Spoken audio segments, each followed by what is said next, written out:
राज्यव्यापी व्यापक हेब बीजेपी हर घर त्रिरंगा कार्यक्रम चलित मास 11 ରୁ 15 तारिख जाए हर घर त्रिरंगा कार्यक्रम हाथ को नेब बीजेपी प्रति निर्वाचन मंडल में हेब त्रिरंगा बाइक शोभायात्रा राज्य कार्यालय सभापति मनमोहन सामल अध्यक्षत अनुष्ठित पदाधिकारी बैठक में यह निष्पत्ति नियाଯାଇଛି। केवल एतिक नुहे आसंता 14 तारिख में विभाजन विभीषिका दिवस पालिबा को भी बीजेपी निष्पत्ति नेछि। नुआ पीढ़ी को अवगत और सचेतनता यह दिवस में अनेक योजना हाथ को नियाजिबा सहित प्रधानमंत्री आह्वान क्रमे मां गछटिए कार्यक्रम में प्रति परिवार को सामिल लक्ष्य रखिछि बीजेपी। सेपरि बूथ में मन की बात शुणा कार्यक्रम को सफल पाई भी आलोचना होछि। आज पदाधिकारी बैठक में 2 निर्वाचन प्रभारी जोग देथिले।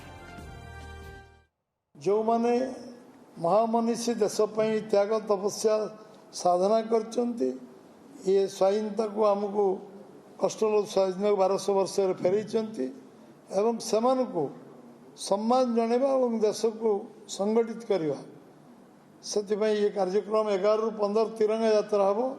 जड़े जे देश स्वाधीनता संग्रामी हूँ जो अंचल जो विधानसभा जो जिले में जो प्रमुख व्यक्ति विशेष अच्छा जो मानकर बलिदान जो माने शहीद होती जो माने आम विभिन्न